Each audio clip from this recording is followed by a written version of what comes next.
ahí que dice fisiología hemática, sí quiero regresar a las bases de hemostasia, porque precisamente ahora los temas que vamos a revisar son alteraciones de la hemostasia. Entonces, para a manera de recordatorio, vamos a revisar los procesos de la hemostasia.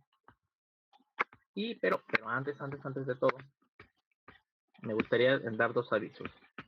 El primero, estoy viendo ya la manera de hacerles llegar el video del seminario.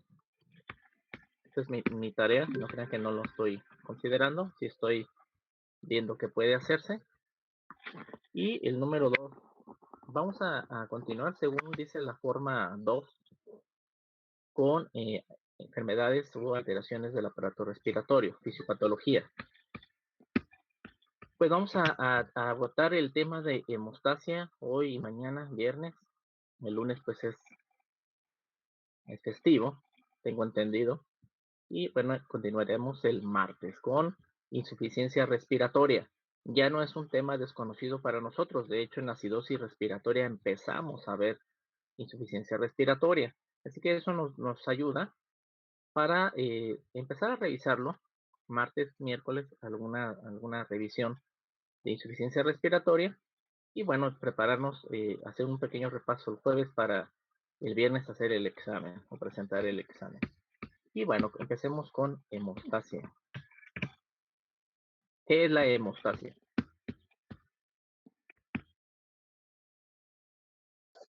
Buenos días, Doc. Buenos días.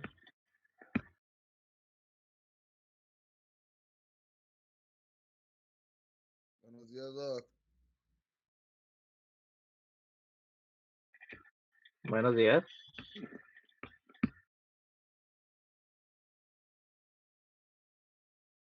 Lo de qué es hemostasia fue pregunta, para ustedes. Sirve, ¿no? Para lo de la sangre, como para los de estos procesos, para la hemorragia y todo eso. No, pues me quedó claro y todo eso. ¿Qué es la Sí, ¿no? hemostasia? Para la hemorragia, para Sí, detenerla. Ajá, para es un detener mecanismo. procesos hemorrágicos, ¿no? Bueno, ya quedó un poquito más claro. Muy bien. Eso es de etimología de hemo, de sangre, y estasia, de tensión o detener, muy bien. Y como bien lo comentan, es un proceso, es una secuencia, como dice aquí, de reacciones para detener el sangrado. Como está aquí, pues desde la sangre, desde vasos sanguíneos pequeños. Atención, vasos sanguíneos pequeños. Ya vasos más grandes es muy poco probable que pueda llevarse a cabo la hemostasia. Para la célula de la hemostasia, y le pongo entre comillas célula, porque en realidad no es una célula, es un pedazo de una célula, pero que tiene ciertos componentes. Entonces tenemos a las plaquetas o también llamados trombocitos, que esa es su función, contribuir a la hemostasia, a la detención de una hemorragia. ¿Qué características tiene? Bueno, vida media de 7 a 10 días, igual que los eritrocitos, se va a destruir, donde haya un sistema retículo endotelial, principalmente el vaso, también en hígado, poco menos, y también mucho menor cantidad en médula ósea. En su membrana plasmática, la plaqueta contiene factores de coagulación y tiene antiplasmina. Atención, vamos a ver más adelante la función.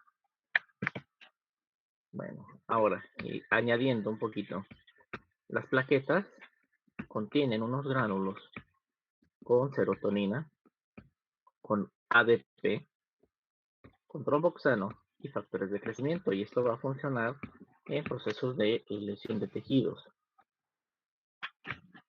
Como cantidad normal, que me pasó a mencionar, como cantidad normal, por cada milímetro cúbico de sangre vamos a encontrar entre 150.000 a 400.000 plaquetas.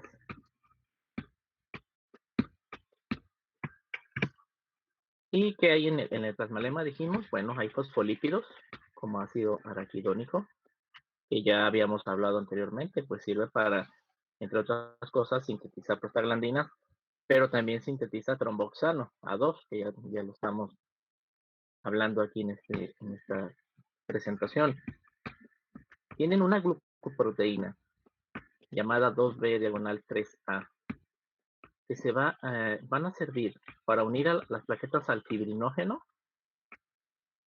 y para unir a las plaquetas entre sí. Una unión mediada por estas proteínas.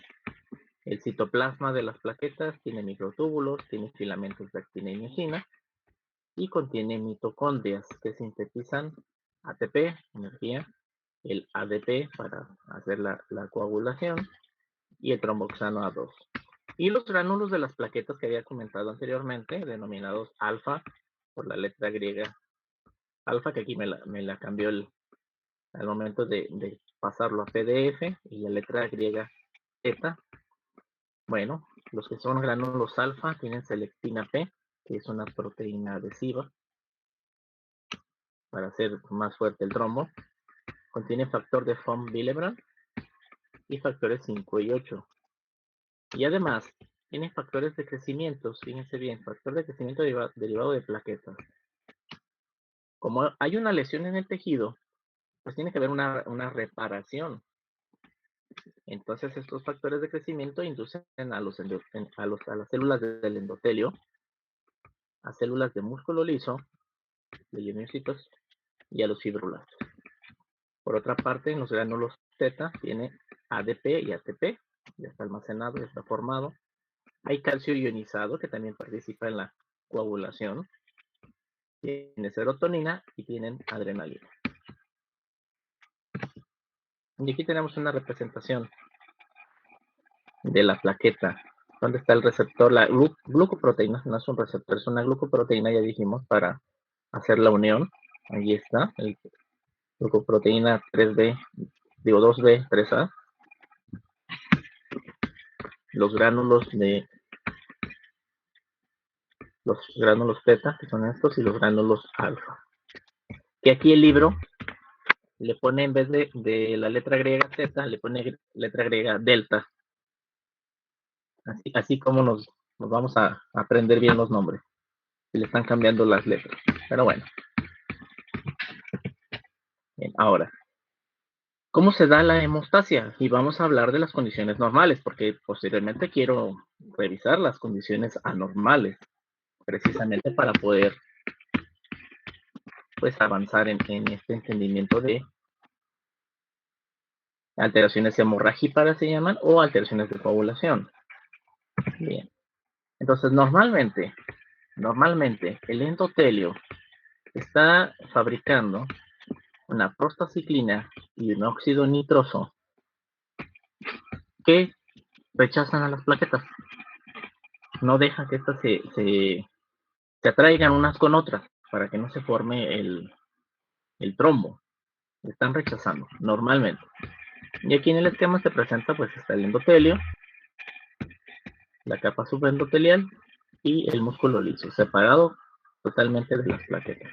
Y atención, recuerden que abajo del endotelio, la lámina propia, pues tiene tejido conjuntivo, que tiene colágena y otras estructuras que tienen una carga eléctrica negativa. Esto es importante para más adelante.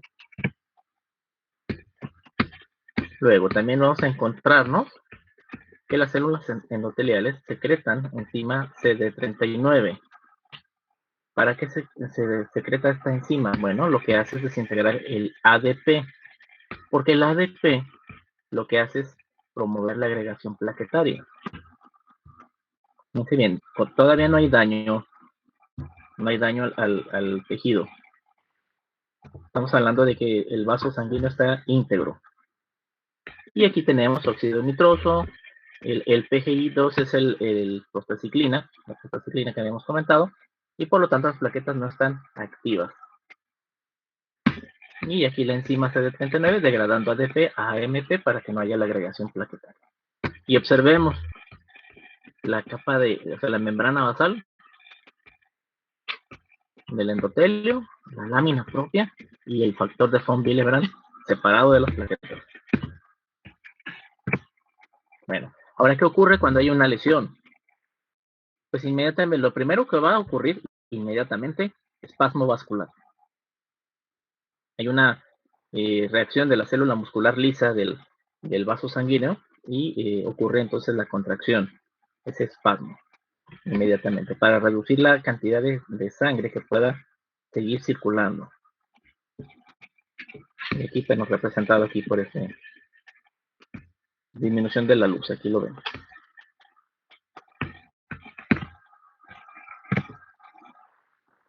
Y bueno, aquí tenemos también que este espasmo es mediado por liberación de endotelina 1, las mismas células que son dañadas, las que están cerca de ahí del daño, liberan la endotelina 1, vasoconstricción.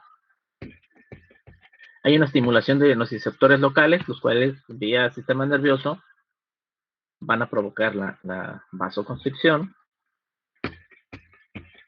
Luego se secreta tromboxano A2 y serotonina por parte de las plaquetas, lo cual hace que también se lleve a cabo la vasoconstricción. Y adicionalmente, las mismas células lisas del músculo, de las paredes del vaso sanguíneo, al recibir daño, van por reflejo, hacer una vasoconstricción las demás, las que quedan sin daño.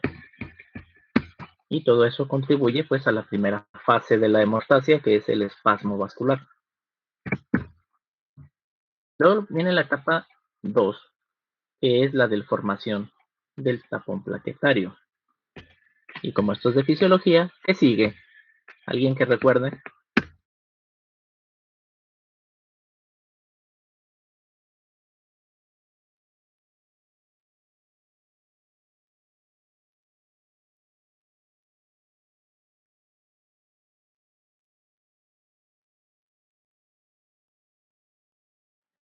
¿Les rayas de Lozano, profe? ¿Mande? No se escuchó muy bien. Otra vez, por favor. ¿No lleva tromboxano? ¿El tromboxano?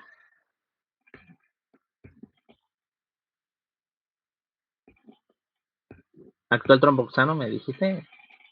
¿O qué más sigue? Ah, muy Pues, bien. Vamos a ver, no se preocupen. Les comento, les reconozco, no lo tengo yo dominado al 100%, hay que estarlo revisando constantemente. Esto de la coagulación, que llega a ser medio compleja. Bien, viene entonces la adhesión plaquetaria. El tromboxano A2 actúa aquí para adhesión plaquetaria, ya habíamos comentado. Y aquí, con el daño, se expone el colágeno que está en el subendotelio. Y automáticamente se atraen las plaquetas. ¿Por qué?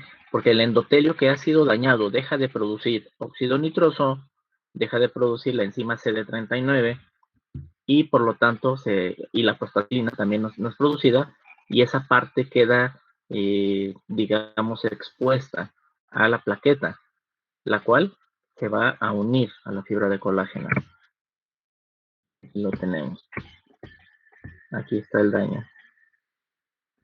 Es decir, aquí las células de este endotelio, al recibir el daño, pues ya no están funcionando, ya no producen aquellos factores que evitan la agregación plaquetaria y por eso pues sucede la llegada de las plaquetas a la zona de la lesión.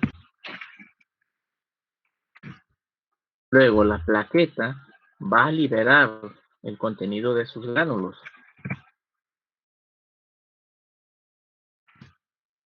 Y entonces se libera ADP, que ya dijimos, sirve como agregante plaquetario, el ADP. Ya no hay ahí enzima CD39 porque el endotelio está dañado, por lo tanto no la está produciendo, y ese ADP puede llegar a otras plaquetas y atraerlas. También hay serotonina que hace la vasoconstricción, el tromboxano, A2, que también va a atraer plaquetas y va a promover vasoconstricción, ya vimos en la fase previa. Luego viene la fase de agregación plaquetaria, o dentro de esta fase una etapa de agregación plaquetaria, donde, bueno, se está liberando el ADP y las plaquetas son atraídas al sitio de la lesión para irse pegando a las demás plaquetas y iniciar la formación del trombo. Aquí va, ya va el tapón plaquetario. El trombo para esta lesión.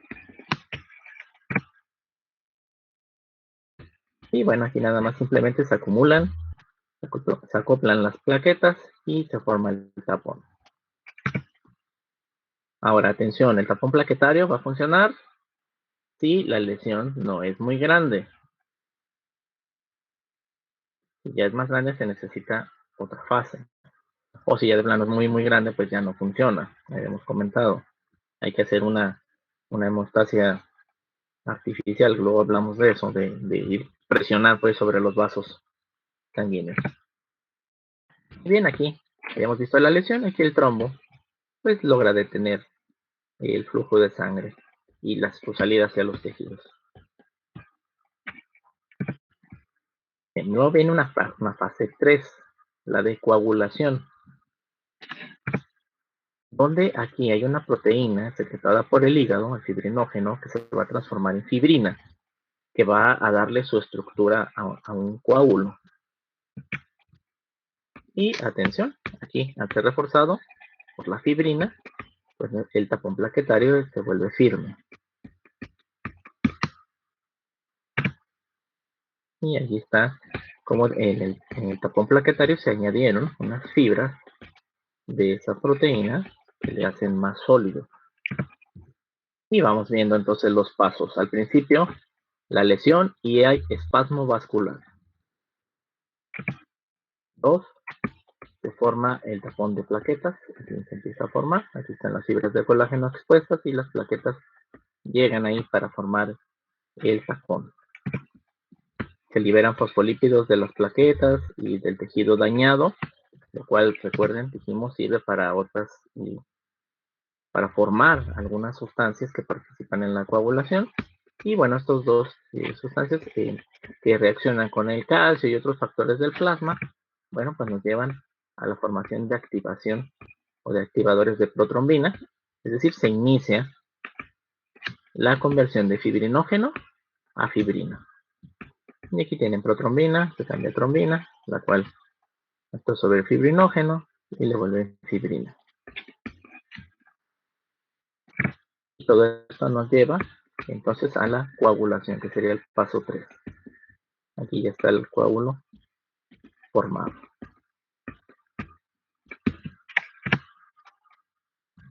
Y atención, aquí en la coagulación es donde encontramos los factores de coagulación, que aquí es donde nos enredamos por las famosas cascadas. Que bueno, una cascada es la activación en un proceso, en una cadena, vamos a llamarle así, de ciertas proteínas o elementos que están en la sangre que no están activos y que con la activación de uno, pues empieza a activarse otro y así en un proceso. Estos son todos los factores de coagulación. Vienen los sinónimos. Y bueno, muchos ya ha cambiado porque, por ejemplo, factor 4, pues es el calcio, ya no se le llama factor 4, se pone calcio. Factor 6 es el factor 5 activado, entonces ya no es tan vigente el conocerlos así por nombre y por el número, pero sí hay que saber qué es lo que hacen. Y bien, casi todos los factores de coagulación son proteínas sintetizadas en el hígado, aunque ya vimos que está el calcio como un factor. El calcio no es una proteína, es un mineral. Y atención, aquí he encontrado distintas, cada autor dice lo que le viene en gana en cuanto a la vitamina K. Es decir, no he encontrado un consenso entre ciertos autores donde dicen, no, es que sí, está incluido tal. Yo encontré para este autor los factores que son K dependientes son el 2, el 7, el 9 y el 10. Y hay otros que involucran el 5, hay otros que meten el 1. Bueno, lo importante es que se requiere vitamina K para que se lleve a cabo una adecuada coagulación. Luego también la vitamina K, síntesis de protrombina, y de proteína C. Vamos a ver más adelante entonces cómo participan estos factores.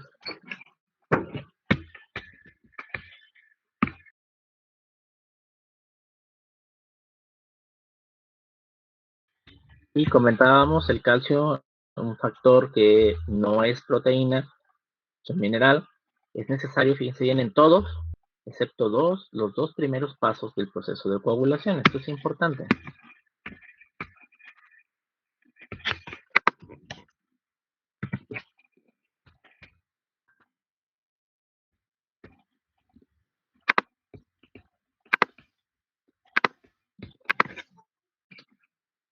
Bien, entonces vamos por la cascada de coagulación. Recordarla. Entonces fíjense bien, los tejidos dañados van a liberar tromboplastina, que es el factor 3. En otros libros, en otros autores le llaman trombosinasa. Luego, el factor plaquetario 3 interactúa con la tromboplastina, la vitamina K y el calcio para formar un activador.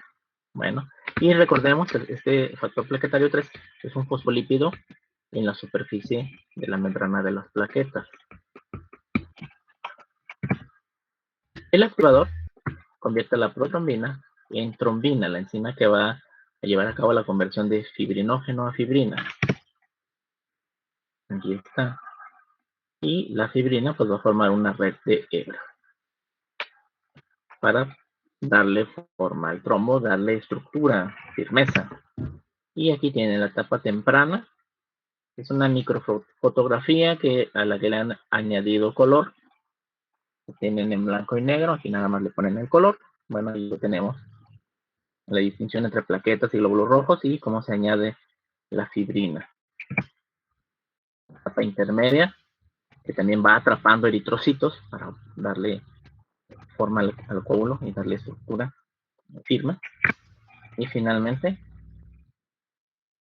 se ven las hebras de la fibrina, atrapando ya glóbulos rojos.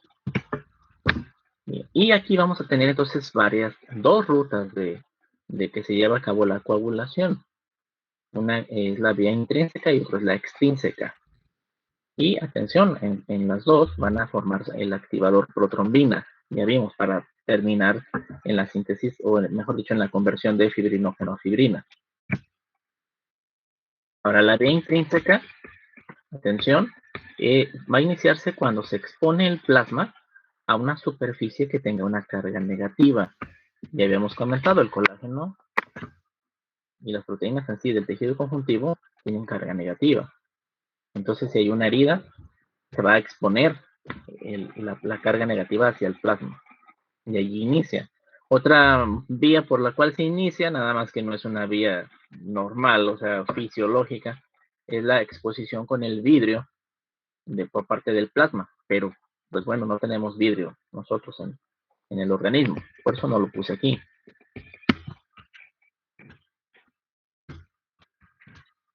Y la vía extrínseca va a iniciar cuando el daño al tejido, fíjense bien, permita que el factor 3, es decir, la tromboplastina o factor tisular, tenga contacto con el plasma. Y esta a su vez va a reaccionar con el factor 7 inactivo. Y bueno, ambas, ya dijimos, van a terminar en una vía común, tienen un fin común. Y atención, la formación del coágulo mediante la vía intrínseca toma de 3 a 6 minutos. Por la vía extrínseca son 15 segundos. Más rápida la vía extrínseca. Y aquí tenemos un diagrama de Venn. Me parece muy bien utilizado aquí, donde tomé esta imagen. Le damos el crédito a ese libro. Y observen cómo aquí el activador factor tisular, cómo es rápidamente. Por eso es más rápida esta vía que la otra vía, que lleva más pasos. Y llegamos a la vía común, donde lo que hay que hacer es activar a la protrombina para luego llevar a cabo la conversión de fibrinógeno con fibrina y que se forme el coágulo. Nuevamente observemos tejidos que están alrededor del vaso sanguíneo que son dañados exponen a la tromboplastina o factor 3, que se junta al factor 7, y fíjense bien, aquí empezamos. Mediación del calcio aquí, o intervención del calcio, sería mejor la palabra. Pero por la otra parte, el mecanismo intrínseco, las plaquetas entran en contacto con el factor 12 y se va dando una serie de reacciones. Aquí otra vez comienza el calcio, que van a llevarlo a la vía común. Observemos, factor 10, donde empieza la vía común. Nuevamente el calcio, incluido aquí en estos mecanismos, catalizando o ayudando a catalizar conversión de factores inactivos a factores activos. Llegamos a la protrombina, transforma en trombina, luego fibrinógeno por medio de la acción de la trombina a fibrina, y la fibrina pues se vuelve con el factor CPS y el calcio, pues en un polímero que le da estabilidad al coágulo. Y algo muy importante, recuerden que hay una autolimitación de la coagulación, es decir, no se va a activar y va a hacer un proceso interminable, sino que llega un momento en que se detiene. ¿Cuándo se va a detener? Pues cuando se obstruye el contacto del plasma con los tejidos que han sido dañados, con el colágeno, por ejemplo, que es subendotelial. ¿Por qué? Porque entonces los demás, el endotelio que está sano, ya va generando factores antiagregantes, y esto detiene al resto de plaquetas de seguirse adhiriendo al sitio de la lesión, que en este caso pues ya no es un sitio de lesión como tal, ya está resanado, vamos a decirlo, aunque todavía no está cicatrizado. Y bueno, ¿cómo se disuelve el coágulo? Una vez que cumple su función, se activa la precalicreína. La calicreína, estos factores los sintetizan el endotelio sano, y luego, por efecto del plasminógeno, se transforma a plasmina, la cual tiene la facultad de disolver o de lisar coágulos de fibrina. Bueno, llega dando a la fibrina. Aquí se lleva a cabo un proceso que se llama fibrinólisis. Y bueno, ahí ese es la última diapositiva. Vamos a cambiarla.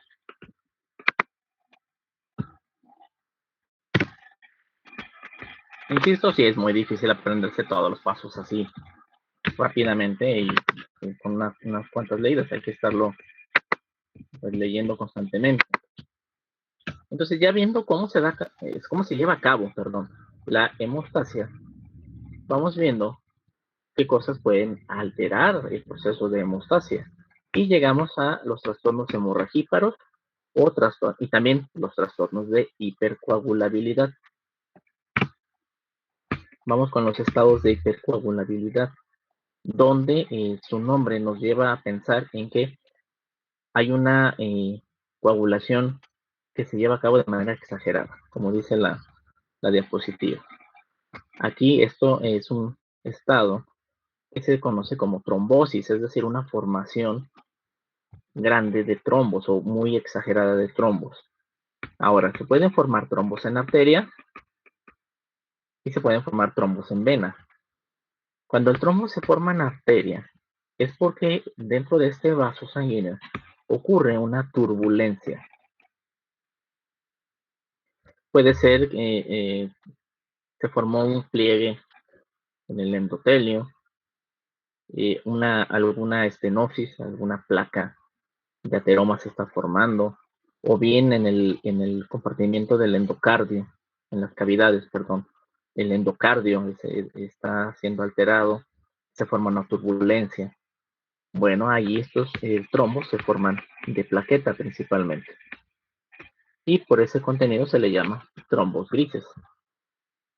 En cambio, en el lado venoso o en la parte venosa del sistema vascular, los trombos tienden a formarse cuando ocurre algo que se denomina estasis, es decir, que el movimiento, el flujo sanguíneo se vuelve más lento. Estasis o estasia le llaman algunos autores. Y aquí vamos a encontrarnos plaquetas en ese trombo y fibrina. Y aquí a estos trombos, como recordamos, la fibrina atrapa eritrocitos, pues tienen un tono rojo, le llaman trombos rojos. Y bueno, aquí una vista imaginativa. Alguien hizo esta diapositiva de un trombo plaquetario. Bueno, en este caso eritrocitario. Las plaquetas no se ven. Y aquí el trombo de fibrina. Bien. Ahora vamos a ver las causas de esta hipercoagulabilidad. Y vamos a encontrarle en situaciones que lleven a aumento de la función plaquetaria. Atención. Fíjense, aquí ya nos vamos a los componentes de la hemostasia. Entonces, incremento de la función plaquetaria. O bien situaciones que aceleran la actividad del sistema de coagulación. Vamos a ver, aquí abajo están desglosadas. Lo que aumenta la función plaquetaria. Comentábamos, una placa de ateroma puede generar turbulencia, sí. Incluso la placa de ateroma puede romper y exponer colágeno hacia el plasma y generar la coagulación, el trombo, la formación del trombo primeramente. Bueno, aquí diabetes mellitus, el hábito de fumar, hiperlipidemia. Todas ellas predisponen a aterosclerosis. Y bueno, recordemos también, nos comentaban en diabetes mellitus las complicaciones crónicas, las microangiopáticas, que tienen que ver precisamente con fallas en la distribución de volumen y formación de placas de ateroma nuevamente. Y hay ocasiones, atención, hay ocasiones en que se produce una cantidad exagerada de plaquetas. Es decir, hay un mal funcionamiento de la médula ósea, la cual está generando una cantidad por arriba de lo normal de plaquetas. Entonces es un estado de trombocitosis.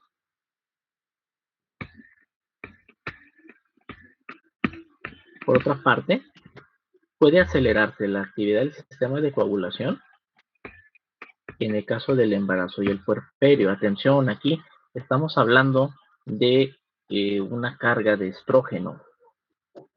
Ayer nos hablaron de eso. ¿Quién me dice, quién me explica por qué en estos estados, embarazo, puerperio, está aumentada la coagulación?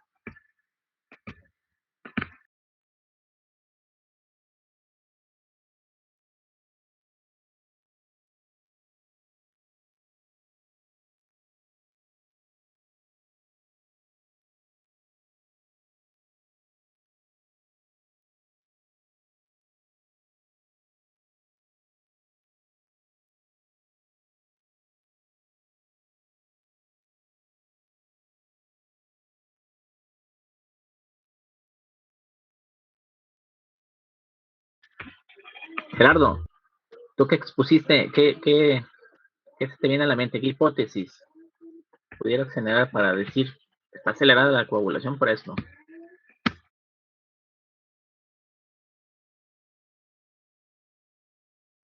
Bueno, lo estaba meditando y estaba pensando en bueno, las hormonas que interfieren en el embarazo, como es la ¿cómo se llama? Ay, se me fue el nombre ahorita, pero la prolactina y ¿perdón? Progesterona. La progesterona, sí. Estaba pensando en que porque se encuentran elevadas estas, inhiben, bueno, la función protectora de los estrógenos, es lo que se me venía a la mente.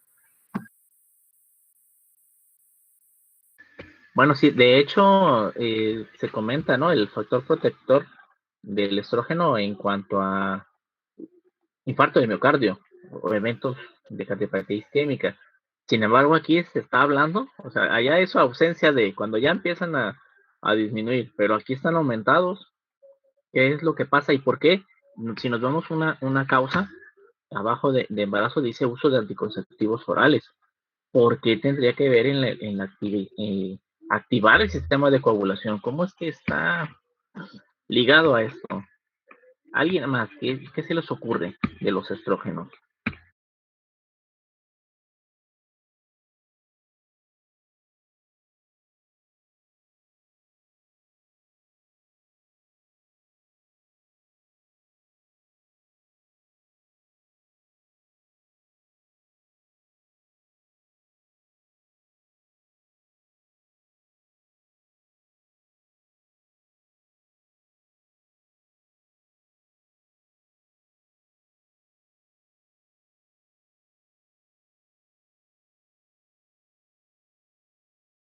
Vamos a dar una ayudadita. El estrógeno, o los estrógenos, mejor dicho, interfieren con la actividad hepática. Es decir, van a encontrarse ustedes que, por ejemplo, para formación de cálculos de la vesícula, un factor de riesgo es el embarazo y otro factor de riesgo, usar anticonceptivos orales por la carga de estrógeno. Bueno, hasta ahí, quién sabe qué pase, pero si profundizamos, tiene que ver con la eliminación del colesterol a través de la vía biliar. Eso es una manera en que intervienen y estamos hablando de otra enfermedad. Pero vámonos a la que nos apura, a la que nos en este momento nos interesa, que es la coagulación. Bueno, habría que considerar también que los estrógenos tienen que ver con la síntesis de factores de coagulación.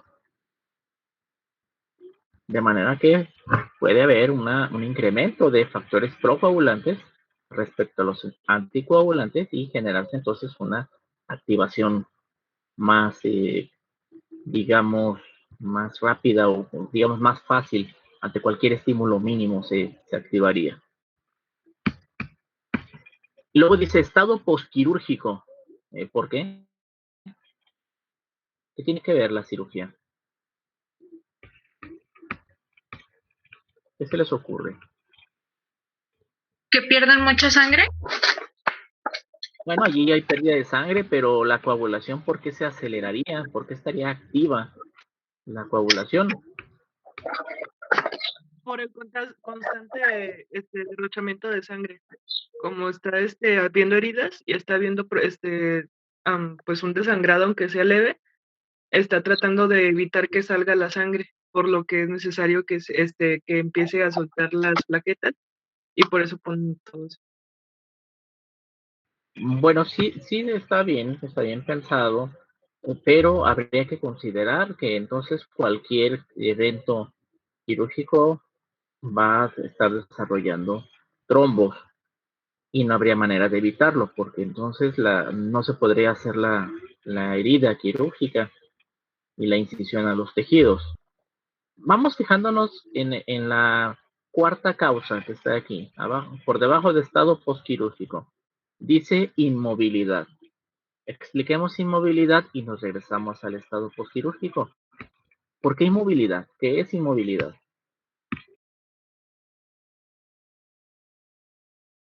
Pues por lo mismo de la operación, ¿no? Que no te dejan moverte y estás anestesiado. Sin movimiento de músculo, pues no hay constante movilidad de sangre. Muy bien, muy bien. Entonces, aquí vamos añadiendo algo a la explicación y no necesariamente una inmovilidad postquirúrgica. Cualquier estado de inmovilidad.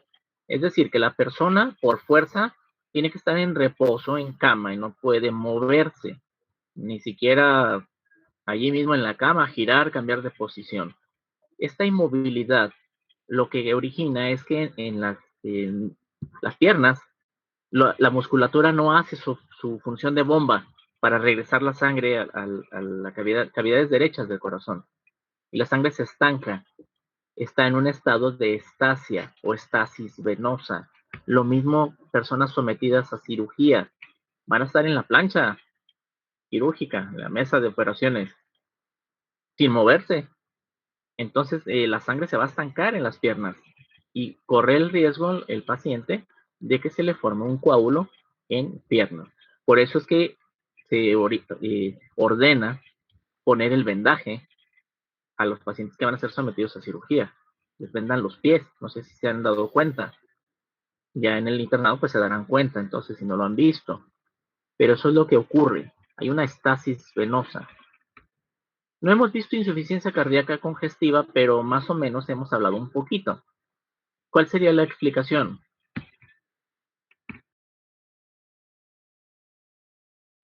¿La qué, profe? Profe, ¿sí me escucho bien?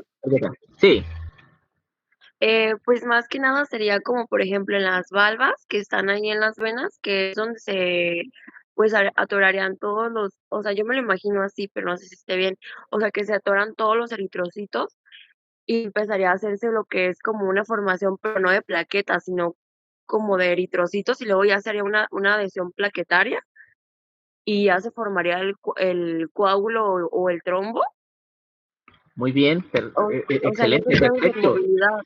Sí, sí, sí, está ligado a los otros dos, estado posquirúrgico y movilidad. ¿Qué es lo que pasa en la insuficiencia cardíaca?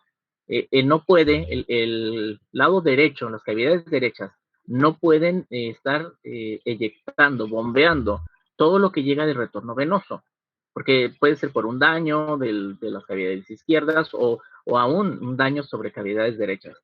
¿Qué pasa con la sangre? Entonces se va estancando del lado venoso, vena cava inferior, vena cava superior, la porta y tributarias. Y las piernas, pues no es la excepción.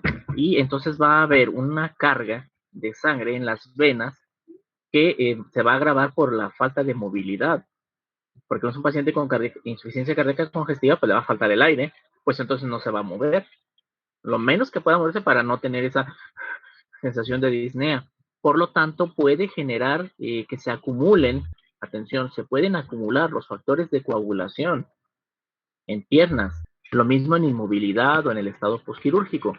Ahora, el hecho de estar inmóvil, nosotros creemos que estar acostados pues, no hace nada, pero en realidad hay una tensión o una presión que se ejerce desde el colchón, pasando por la piel hacia el tejido endotelial, hacia los vasos. Entonces se puede dañar el endotelio de las venas y generarse la coagulación muy fácilmente porque están acumulados ahí factores de coagulación, están acumulados plaquetas que están, digamos, detenidas porque el flujo va lento. Entonces eso hace más fácil que se coagule. Entonces muy bien pensado. Las neoplasias malignas, ¿por qué? Bueno, aquí no les pregunto. Habíamos comentado neoplasias malignas que una característica de estas es formar algunos productos, algunos péptidos. Bueno, en el caso de estas neoplasias, esos péptidos vuelven más viscosa a la sangre y por lo tanto también hacen una estasia venosa. Hay un flujo más desacelerado, más lento y por lo tanto se va acumulando o se vuelve más fácil que los factores de coagulación pues respondan ante un daño. Vamos avanzando. Profe, entonces esto del embarazo sería por el flujo sanguíneo lento. Bueno, sí, también no lo habíamos considerado, pero tienes razón. En efecto, conforme va creciendo el útero, va comprimiendo las venas. Muy bien, sí, también puede ser por eso. También puede hacerse una estasia. De hecho, también se me olvidó comentar. Entonces aquí también le pondríamos varices en piernas, Profe, y enfermedad entonces, por venosa. ejemplo, en esos embarazos de alto gradas y así, pues sí, también. A Y por ver, ejemplo, casi esos no embarazos en te los que cortó. necesitan estar acostadas y todo. Por eso no, atención, por eso ahora ustedes se van a dar cuenta cuando estén en el preinternado. De hecho, no se les deja acostadas ahí la cuarentena. Es una paciente que se le pone a caminar, pasó el parto o si fue cesárea, se espera un tiempo prudente y luego a caminar para que no Aunque caigan sea en un, esta inmovilidad. Mande. aunque sea un embarazo de alto riesgo, de esos que te piden estar como que en reposo total. Bueno, ¿Adelante? una cosa es que esté en el embarazo y otra trabajo de parto. Claro, durante el embarazo, pues ya hay que revisar cuáles son los riesgos que tiene. Hay que ver hacia qué está el riesgo. Si es un factor de riesgo de coagulación, ya pues ginecología se hará cargo de dar lo que sea conducente. No soy muy experto en gine. Bueno, no soy ni levemente experto en ginecología, pero sí que tiene que haber alguna actividad. ¿En qué circunstancias se ordenaría un reposo absoluto? pues aquello que comprometa la estabilidad, por ejemplo, de la paciente, que pueda sufrir una caída o sangrados. Solamente así, esto como yo entiendo que pueda justificarse un reposo absoluto. De otra manera no lo entiendo. Ahora, el hecho de que una persona quede en estado de inmovilidad no la va a condenar a que ocurra un evento de coagulación. Atención, por ejemplo, vámonos a los casos de inmovilidad, no solamente en embarazo, así como tú lo mencionas. Pudiera ser alguna otra circunstancia, insuficiencia cardíaca, por ejemplo. Aquí habría que hacer una fisioterapia, es decir, ¿qué es lo que regresa la sangre hacia el ventrículo derecho, la aurícula derecha? Pues ya se comentaba, el hecho de que los músculos de las piernas pues trabajan, se contraen y funcionan como una bomba.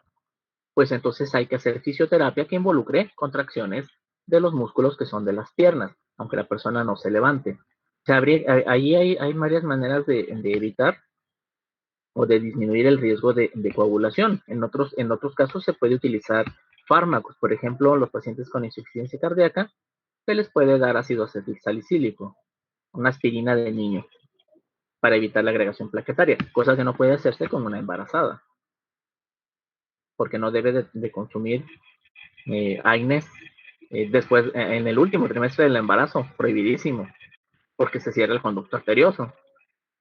Pero sí, siempre hay una forma de dar un tratamiento. Pido una disculpa por no saber contestarte bien en este sentido, pero bueno, es que no es mi área de trabajo. Yo me dedico más al adulto mayor. Entonces, acá todo lo que va de estado posquirúrgico para abajo, pues más o menos ahí lo puedo contestar. Pero en cuanto a embarazo de alto riesgo, ay Dios, bueno, aquí habría que ver, insisto, número uno, ¿cuál es el riesgo? ¿Cuál es el factor que está originando el riesgo? ¿Por qué se le está considerando de riesgo? Habría que tomar precaución en cuanto a qué tipo de inmovilidad queremos. Si va a ser un reposo absoluto, no se levanta ni al baño, o va a ser un reposo relativo, con ayuda. Habría que ver si lo que está originando el problema son sangrados. Y hay que considerar cuánto tiempo se va a mantener la inmovilidad. Ahí influyen muchos factores. Ahí sí, pues, es demasiados factores que hay que incidir, pero insisto, siempre se puede, al conocer la fisiopatología, puedes usar una medida preventiva. En este caso, si va a requerir que tenga el reposo, pues que tenga se le puede elevar los pies, las piernas, pues se puede colocar algunos colchoncitos en las piernas para que haya un retorno venoso, facilitarlo. Se puede hacer movimientos o masajes en las piernas. Y siempre hay algo que hacer. Muchas gracias, Doc. La siguiente diapositiva, pues no es otra cosa más que la explicación de lo que ya estuvimos diciendo. Nos adelantamos un poquito, pero pues era un adelanto necesario. Y atención, vámonos sobre las causas de aumento de la función plaquetaria. Ya dijimos allí, hay un problema en el endotelio que produce que las plaquetas se adhieran. Bueno, habíamos visto este ejemplo, las placas ateroscleróticas que yo comentaba, bueno, tienen que ver con el flujo sanguíneo, lo van a alterar. Y el flujo fuerte, rápido, va a causar turbulencia y esa turbulencia puede dañar al endotelio. Con lo cual, pues se promueve la adhesión de las plaquetas. Y luego estas van a liberar factor de crecimiento y van a hacer que prolifere el músculo liso y van a engrosar la arteria. Aunque bueno, nosotros nos quedamos hasta aquí para fines de hemostasia alterada. Placas ateroscleróticas. Y aquí una plaquita. Está amarillo. Es la placa. Veamos el endotelio. Vean aquí cómo se separa de la capa muscular. Porque ahí está la placa de ateroma. Y una vez que se rompe aquí el endotelio, pues viene la agregación plaquetaria. Ahora, hablando de tabaquismo, hiperlipidemia, diabetes mellitus, faltaría hipertensión arterial, aquí también, que son los 4 factores de riesgo para que se forme aterosclerosis. Bueno, aquí también hay una alteración de los vasos sanguíneos y se viene la adherencia plaquetaria y por lo tanto la formación del trombo. Por otra parte, comentábamos, hay ciertos estados donde se producen muchas plaquetas y esto se conoce como trombocitosis, sobre todo en procesos malignos, en estados inflamatorios crónicos o, fíjense bien, después de la esplenectomía, ¿dónde se destruyen las plaquetas? En el vaso. Entonces, si tiene que extirpar el vaso, pues las plaquetas tienen una vida media más larga y por lo tanto se acumulan en sangre. Y eso es un estado de trombocitosis. Se habla aquí de 1 millón. Fíjense bien, habíamos hablado que hasta 400,000 plaquetas, pues aquí hay 1 millón por milímetro cúbico de sangre. Es un estado hipercoagulable. Ahora, el aumento de la coagulación puede deberse a trastornos genéticos, que sería un trastorno primario, o bien el problema es adquirido y ahí se conoce como secundario. Y puede ser que se incrementen factores de procoagulación o disminuyan los factores que se oponen a este proceso. Bueno, aquí el problema es la activación del sistema de coagulación. Y vamos a hablar, por ejemplo, de trastornos genéticos. Están llamando genética, ¿verdad? Sí. Ay, qué bueno, porque yo de genética también estoy muy verde. Bueno, a lo mejor me ayudan aquí. Bueno, vamos a encontrar mutaciones en el gen que codifica para el factor 5 y en el gen de la protrombina. Y aquí nos dice que son los trastornos genéticos más comunes. Bueno, en las personas que tienen defecto para el gen del factor 5, factor 5A mutante, pues no puede ser inactivado por la proteína C. Por lo tanto, pues se viene en estado de coagulación. Y este defecto del factor 5 predispone a trombosis venosa, formación de trombos en el lado venoso, trombos por estasia. Luego hay otros estados hipercoagulables que dice aquí son menos frecuentes. Bueno, no importa, vamos mencionando algunos como deficiencia congénita de antitrombina 3, de proteína C y proteína S, y niveles elevados de homocisteína, que también predispone a trombosis venosa. Aunque bueno, como se ve en genética, muchos de estos son poco frecuentes. El lado de los trastornos adquiridos.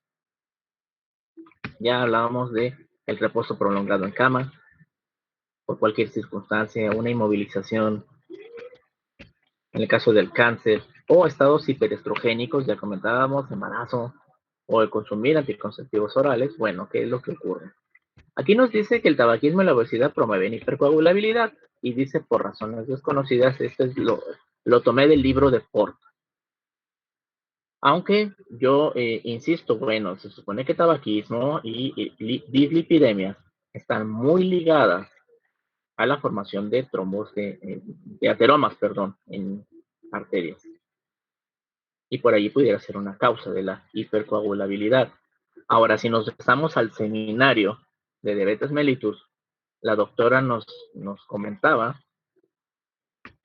el tejido adiposo sintetiza factores que promueven inflamación y que van a promover de manera secundaria la coagulación. Entonces no está tan desconocido lo de la obesidad. Y vamos a ver estados donde haya estasis venosa, la inmovilidad o el hecho de ser sometido a una operación quirúrgica, donde va a estar el paciente inmóvil por la anestesia, pues va a hacer que se acumule el factor de coagulación y que se acumulen plaquetas.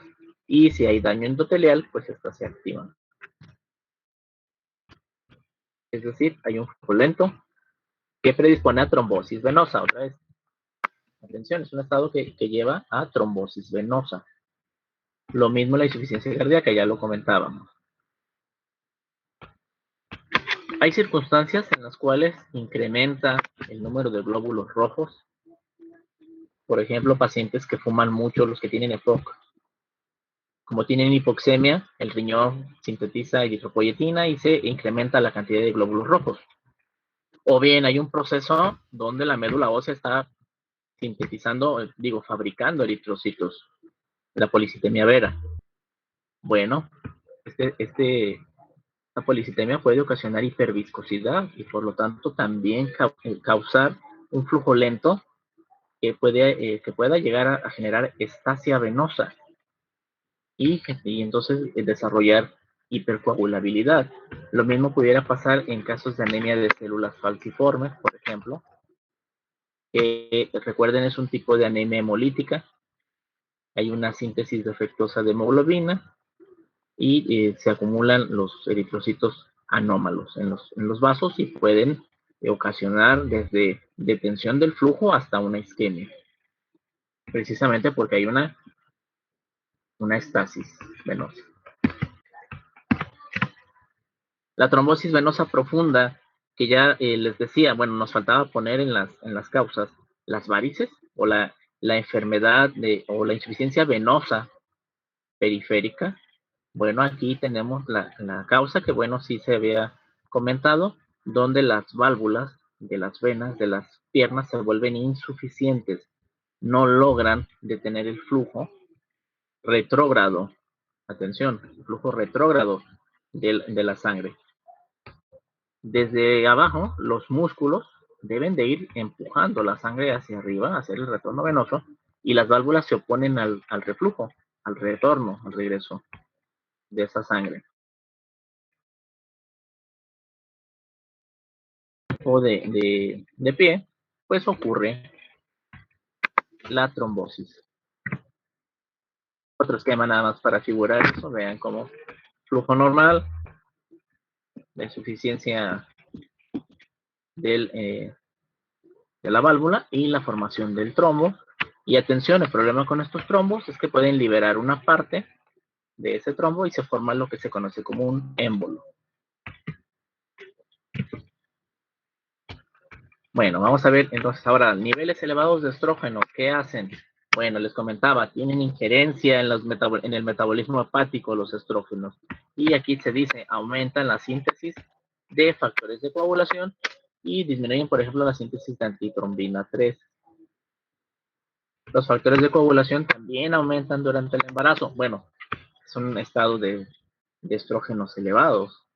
Y además, te comentaba, actividad limitada, también durante el puerperio, actividad limitada, y se predispone a una trombosis venosa. Anteriormente se usaba mucho lo de la cuarentena, donde no le dejaban ni que le diera el sol a la mujer que acabara de tener un parto. Ya actualmente los ginecólogos no lo hacen, de hecho lo van a ver ustedes en el preinternado. Hay el parto y rápidamente a las, ¿qué será? 6, 8 horas ya la paciente está dada de alta y caminando. Y nada de no se bañe, porque antes no las dejaban bañarse en 40 días y no sé qué tantas cosas. Les digo que hasta que no les diera la luz del sol, estaba prohibido. No, actualmente no es así. Ya se promueve una actividad temprana, precisamente para evitar esto, para evitar una trombosis venosa, entre otras cosas, entre otras complicaciones. Y finalmente lo que comentábamos, también en el cáncer, en la sepsis, podemos tener que las células liberan moléculas que promueven la trombosis. Bien. Hasta aquí. ¿Dudas? Nos regresamos.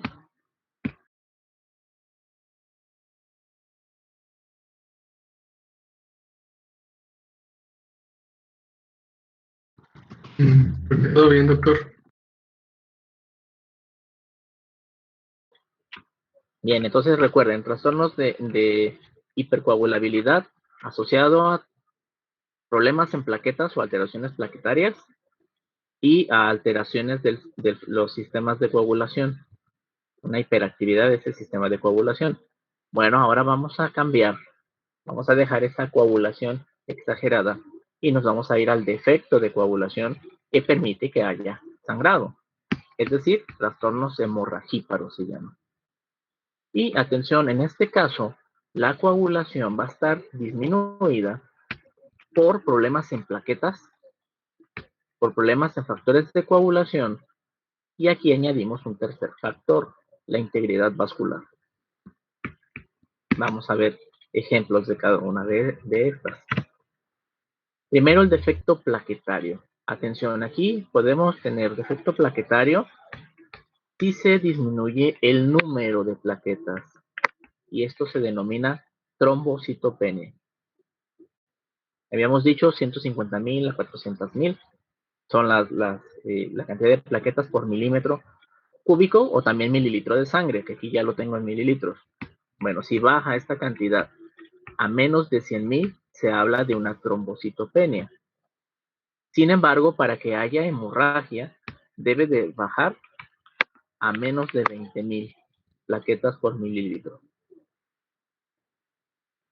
Es decir, es de alguna manera, pues muy noble, las plaquetas son muy nobles.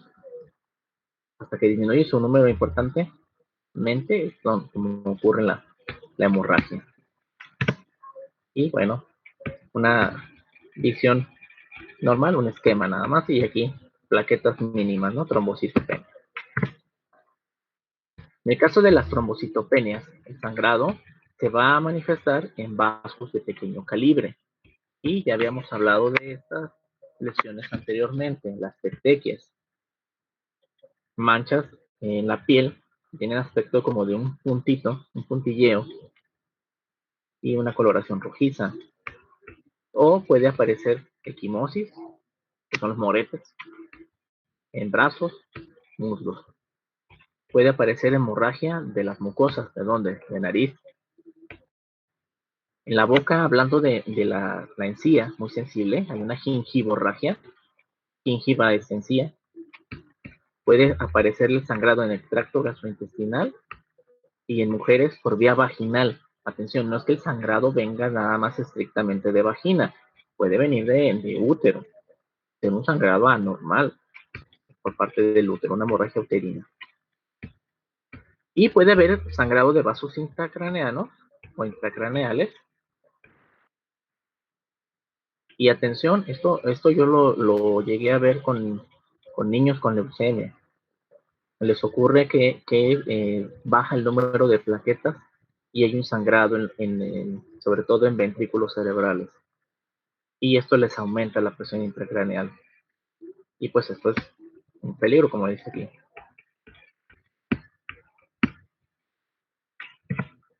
Las petequias, la foto no nos ayuda mucho, ya la habíamos visto en otras fotos, pero son puntilleos. Y la púrpura, pues es un sangrado más extenso, pero no morete y clásico. Petequias, equimosis,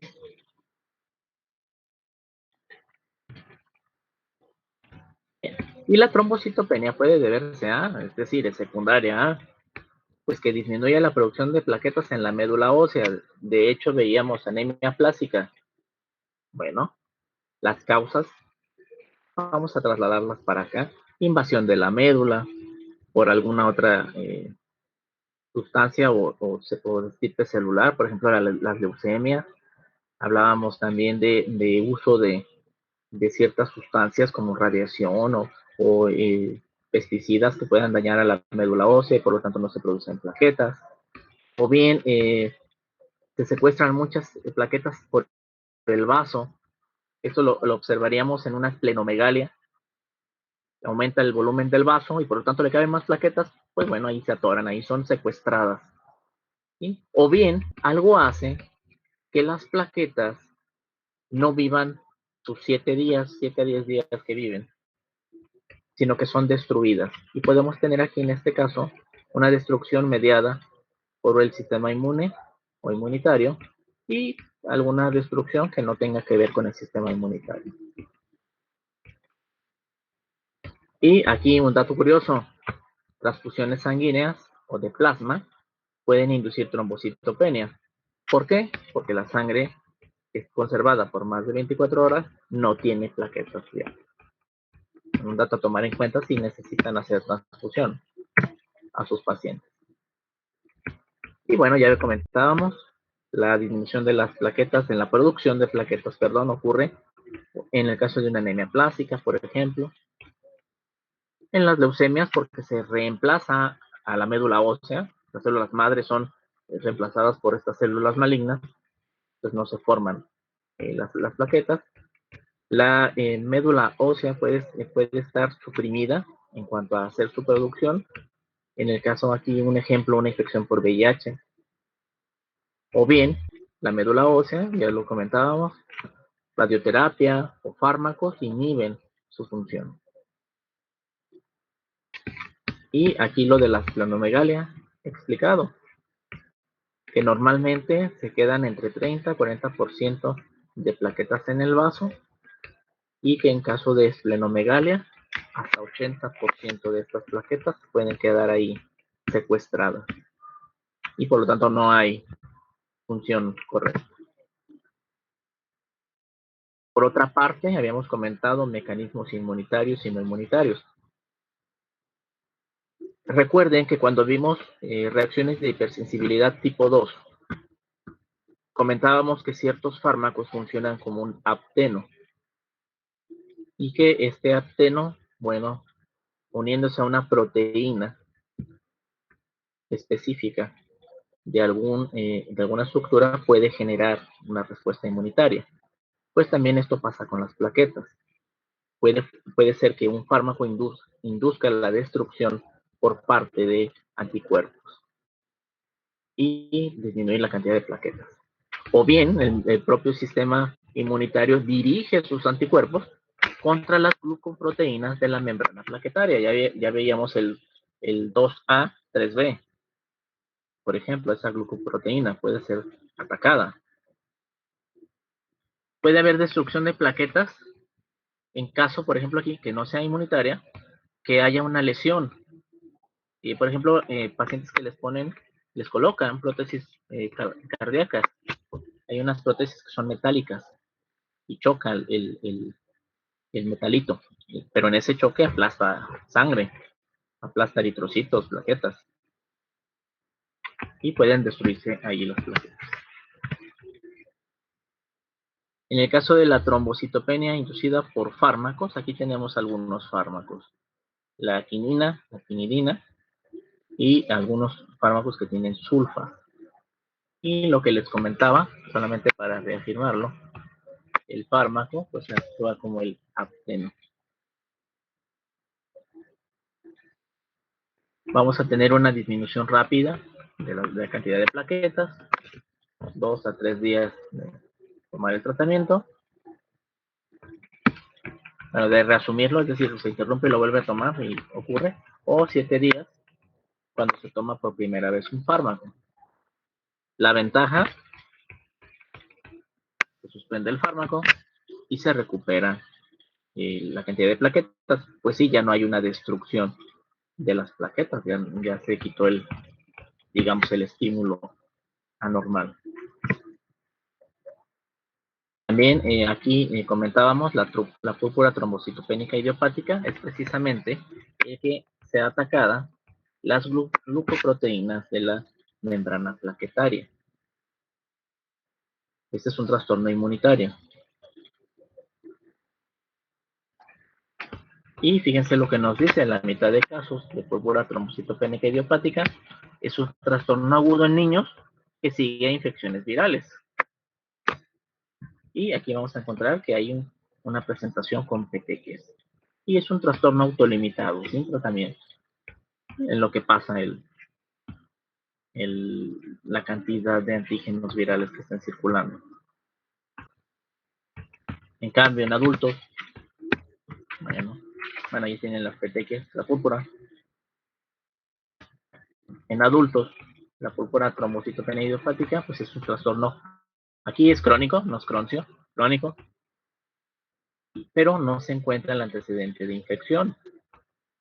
Aunque se puede asociar con SIDA, con lupus eritematoso sistémico, un síndrome antifosfolipídico, es decir, hay ataque a los fosfolípidos, en hepatitis C, en uso de fármacos.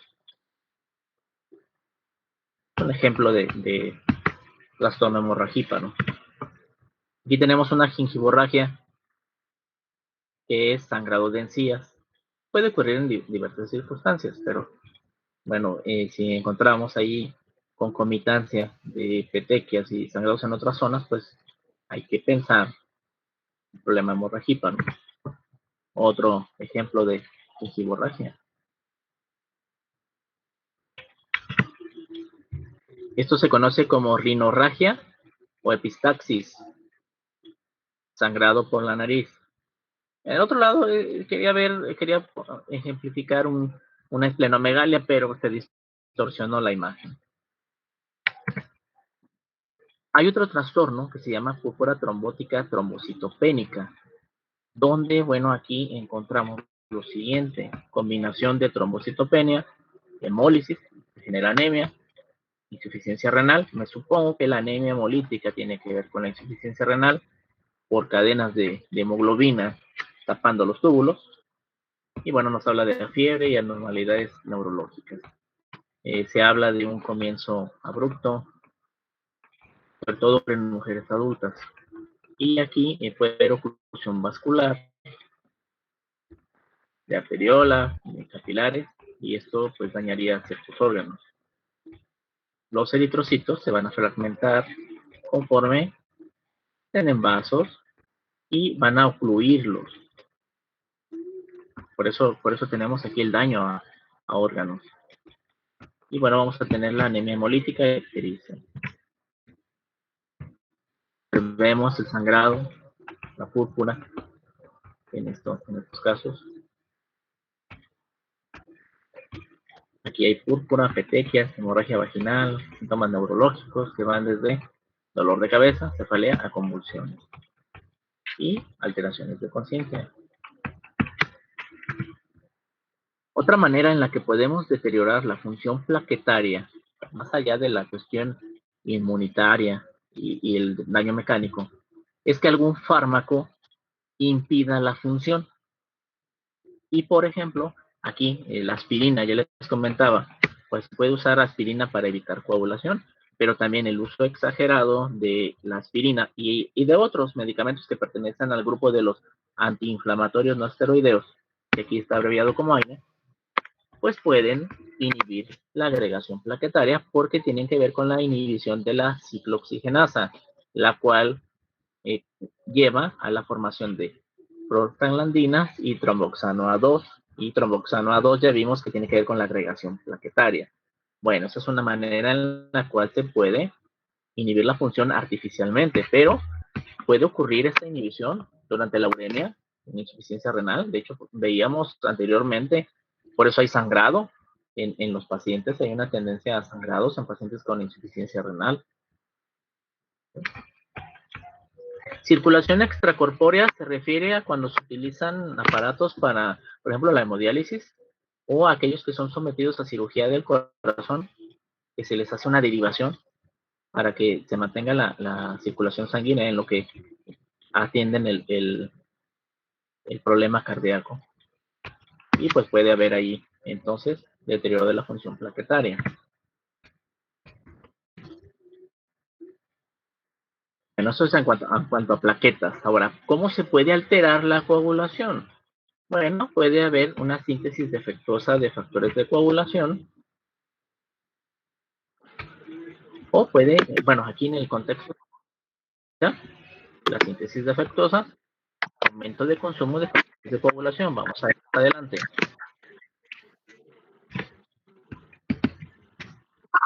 Entonces, ¿cómo no se sintetizarían bien los factores de coagulación? ¿O en qué circunstancias, mejor dicho? Preguntado de una mejor manera. Bueno, atención, en caso de que no se sinteticen ciertos factores de coagulación, aquí lo principal sería la deficiencia de vitamina K. ¿Por qué? Bueno, algunos factores necesitan esa vitamina, sobre todo el hígado, para producir estos factores.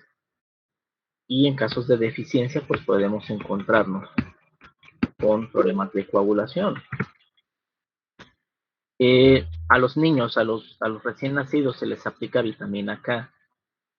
¿Por qué? Porque se supone que nosotros obtenemos vitamina K de la dieta de las bacterias intestinales que transforman lo que hay en la dieta a vitamina K. Ahora, los niños recién nacidos no tienen colonizado el intestino delgado, grueso, y no producen vitamina K, por eso a ellos se les da una dosis de vitamina. En el caso de los adultos, vamos a tener deficiencias vitamínicas por deterioros, digamos, deficiencias en la dieta también. Y bueno, por eso hay suplementos. En el caso de los trastornos congénitos, nada más me voy a enfocar en hemofilia A, pero hay hemofilia B. Bueno, aquí en la hemofilia A, trastorno recesivo y ligado al X, que va a afectar a los varones. Aquí el defecto es el factor 8. Y la hemofilia B, ¿cuál factor es? No sé si ya la vieron en genética.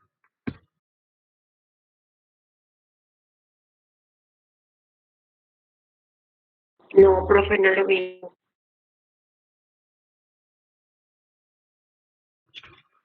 Bueno, según yo es el 9. La hemofilia B. El 9, muy bien, Gerardo.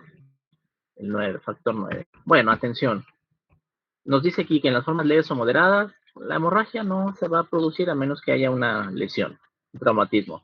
Por ejemplo, un procedimiento dental.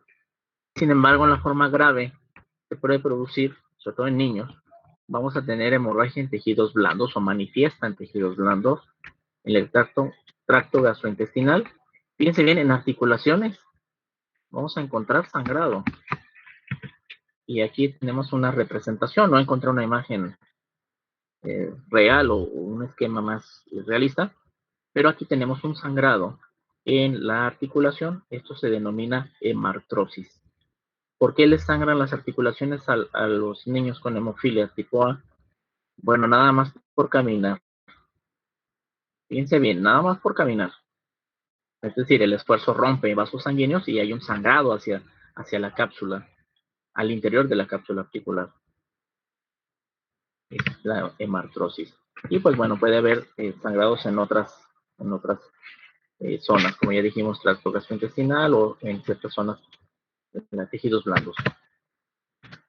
Otra enfermedad que produce sangrado es la enfermedad de von Willebrand, donde aquí hay una deficiencia o defecto del factor von Willebrand, lo cual reduce la adherencia plaquetaria y por lo tanto no se forma un coágulo muy estable. Y aquí los síntomas van a llevar o van a aparecer como un flujo menstrual excesivo, una hemorragia durante la menstruación que es muy intensa, con hemorragia nasal, ya veíamos, se llama rinorragia o epistaxis, y puede haber hemorragia gastrointestinal o de la cavidad oral.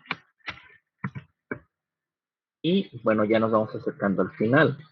Otro trastorno incluye la coagulación aquí me equivoqué, es intravascular diseminada, sobre todo procesos escépticos, donde se activa la coagulación en muchas partes del cuerpo.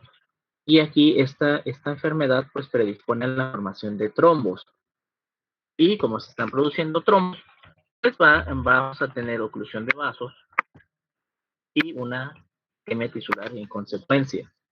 Y puede llevar a disfunción de los órganos, porque les está quitando riego sanguíneo y puede haber necrosis incluso de cierta zona. Bueno, esa es la primera parte de la coagulación intravascular diseminada. La segunda parte es que ya hay una depleción de factores de coagulación, están aumentados los factores anticoagulantes y por lo tanto, ahora viene lo contrario. En la primera parte hubo formación de trombos, pues ahora se viene la parte de la hemorragia. Y puede haber hemorragias graves. Como comentaba, bueno, depende mucho de ciertos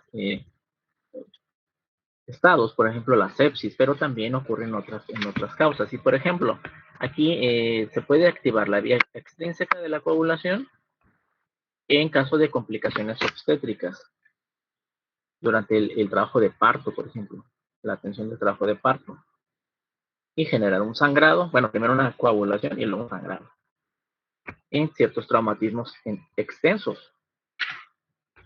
en la sepsis, comentábamos, o en neoplasias malignas, y activarse la vía intrínseca en caso de infecciones virales, activación de mecanismos inmunitarios durante éstasis sanguínea o en caso de temperaturas extremas.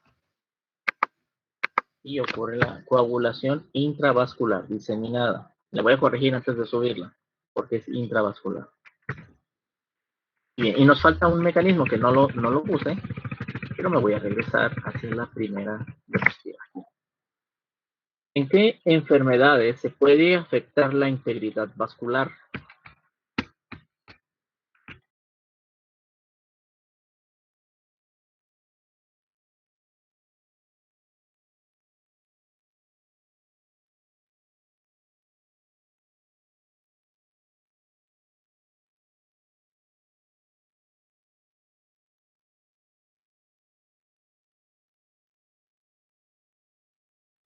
Y de hecho expusieron acerca de ella. Bueno, insuficiencia renal, acumulación de urea en tejido, con la disfunción plaquetaria correspondiente. ¿Qué otra cosa?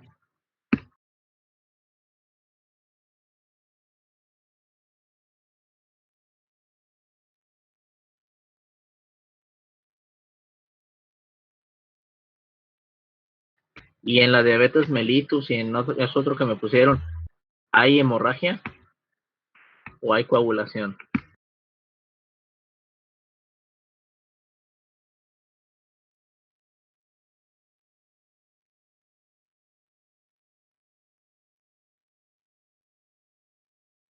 Hay coagulación, por lo tanto no es respuesta para trastornos de hemorragia. Coagulación, muy bien. Yo me refiero a una enfermedad que dañe la integridad de los vasos sanguíneos y que origine sangrado. De hecho, expusieron acerca de ella.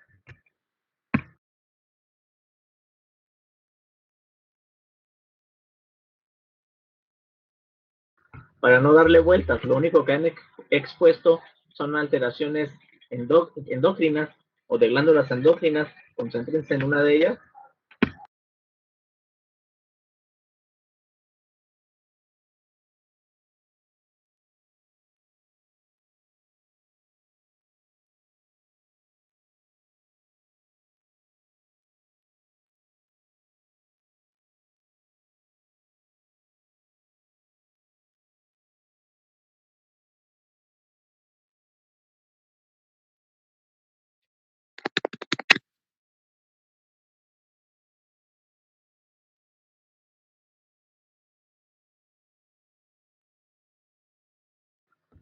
Ay, le voy a bajar 10 puntos a quien haya expuesto síndrome de Cushing o enfermedad de Cushing. ¿Nos recuerda por qué? ¿Quienes expusieron Cushing?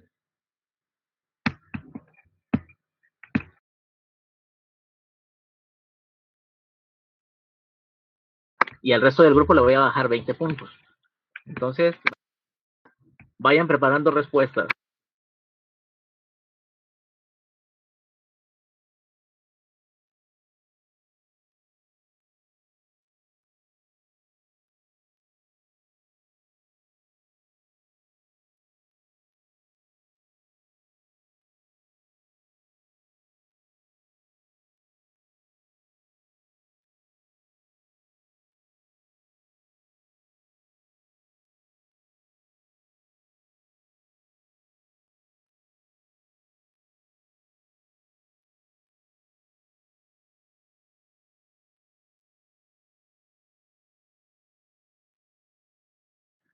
Ya se les olvidó qué pasa en el Cushing.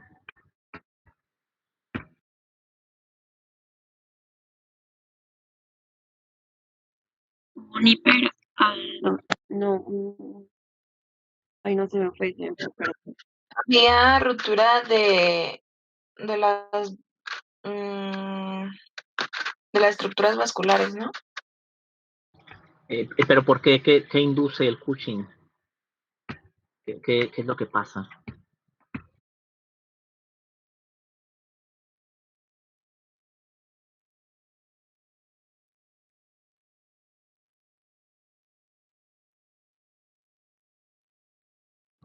¿No es porque induce también la aterosclerosis? Pero eso sería coagulación y estamos hablando de sangrado. Sí, Jocelyn, hay mucho cortisol. Entonces, ¿qué efecto tiene en los vasos ese cortisol?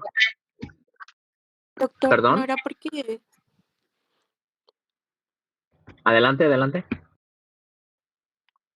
ay, bueno, ya si me baja pues los 20 puntos, de todas maneras le voy a decir?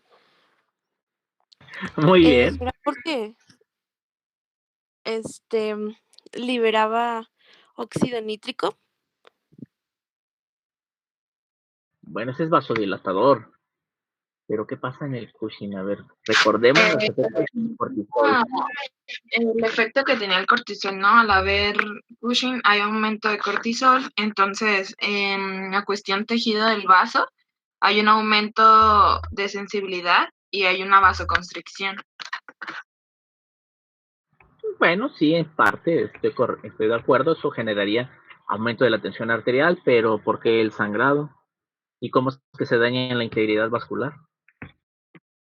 Pues porque al haber esta vasoconstricción hay un daño, tal vez a la tensión del vaso, y al haber un daño en la tensión puede que no sea tan resistente y a la larga haya ruptura, como lo mencionaba, de las estructuras vasculares y por lo tanto pues hay una hemorragia. Bueno, más o menos. Está bien, estoy de acuerdo. Pero ¿qué le hace al fibroblasto el cortisol?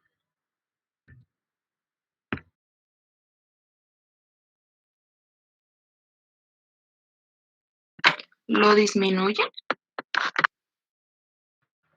Le inhibe, muy bien. Y entonces hay una falla en la síntesis del colágeno y esto puede ocasionar, como bien dicen, una falla en la integridad de la lámina propia del endotelio y generar sangrado. Muy bien. ¿Qué otra cosa puede influir en la coagulación? ¿Qué otra enfermedad? Y es una deficiencia vitamínica.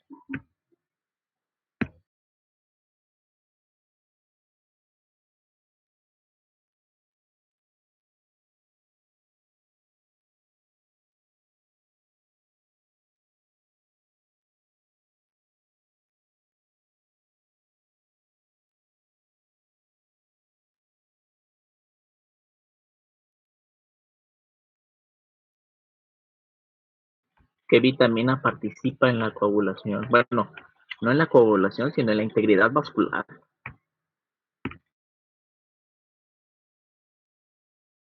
¿El trastorno no puede ser una anemia ferropénica? ¿La deficiencia de hierro?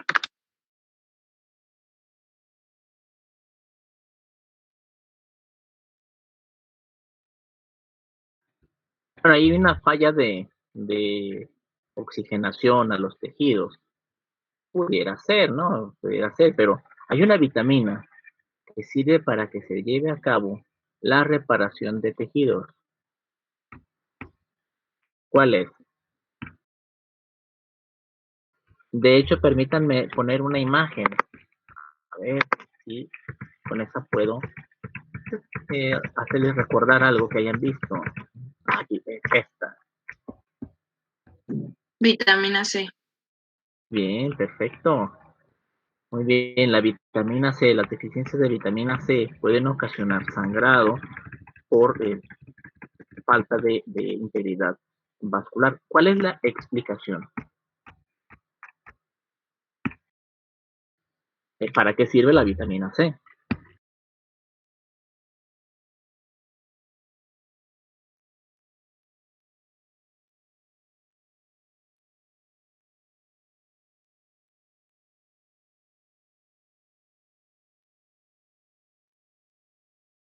Si hablamos de integridad vascular, nuevamente tenemos que remitirnos al colágeno. Y la vitamina C participa en la síntesis de las fibras de colágeno. Y por lo tanto, su solidez al tejido conjuntivo que rodea al endotelio, de cierta manera. Muy bien, ya libraron la pérdida de puntos por hoy. Bien, para mañana, vamos empezando con insuficiencia respiratoria. Revisando el tema, no que tengamos insuficiencia respiratoria. vamos a revisar generalidades, es decir, cuándo se considera insuficiencia respiratoria, qué tipos hay de insuficiencia respiratoria, y sobre todo les pido que revisen mecanismos fisiopatológicos que van a ocasionar a la insuficiencia respiratoria. Es decir, cómo se da ese proceso para llegar a una insuficiencia respiratoria. Ya lo habíamos comentado en la acidosis respiratoria, así que ya no nos va a costar mucho trabajo retomar el tema. Ya tenemos alguna introducción. Entonces va a estar sencillo y van a ver cómo nos vamos a dar cuenta que al haber visto acidosis respiratoria, pues esto es más fácil de comprender acá desde este punto de vista respiratorio. Y bueno, antes de salirse, si ya le pusieron presente, no hay problema, pero quien no haya puesto presente en el listado, en el chat, por favor póngale antes de retirarse. Entonces los espero mañana para revisar el tema insuficiencia respiratoria, por favor. Profe, Cuídense mucho. Diga. ¿usted tiene una especialidad? Me dedico a ver adultos mayores, soy gerontólogo. Ah, ok. Gracias. Doc, el examen solo va a abarcar hasta este tema, ¿verdad? Sí, está para dos temas, endocrino y la parte de hemato. Ah, ok. Bueno, muchas gracias, Doc. Bonito día. Igualmente, Profe, cuídense. yo tengo Hasta una luego, duda. cuídense. A ver, dígame. Las presentaciones las va a subir otra vez como el semestre pasado, como el periodo pasado, perdón. Pues ya subí lo de anemias y nada más le quito aquí los rositos de dedo a Ajá. esta y ya la subo. Pero también otra duda. Sí, dígame. Las presentaciones, por ejemplo, que hicieron mis compañeros y así, esas las tenemos que estudiar de ahí, o sea, usted no nos puede proporcionar como sus diapositivas. Pues tengo unos cuantos temas nada más, así en diapositivas, muy poquitos, de hecho ya los subí, son los pocos que tengo. En general, como este tema es el que les pongo a exponer a ustedes, bueno, a todos los grupos, no me he dedicado a hacer diapositivas. Subí las que ya están arriba, o sea, ya las demás sí se las debo porque no, en específico no he elaborado diapositivas. Ah, ok, muy bien, muchísimas gracias. Y bueno, y comentaban si va a venir lo de cardio. No, lo de cardio no. Nada más es endocrino y hematología. Bueno, no, fisiopatología hemática, no hematología. Lo único que va a venir. Ni respiratorio, ¿verdad? No, respiratorio no. No lo alcanzaríamos a ver completo. Nos queda poco tiempo. Insuficiencia respiratoria nos llevaría 2 días. Con todo y que ya lo vimos, una parte, pero de todos modos sí nos llevaría a recordar y ver otras cosas que no vimos en acidosis. Entonces no lo incluimos. Lo dejamos para el ordinario. Muy bien, profe, gracias. Muy bien, pues Gracias, mucho. profe. Doctor, que esté bien. Mañana nos escuchamos. Cuídense mucho. Igual, bye.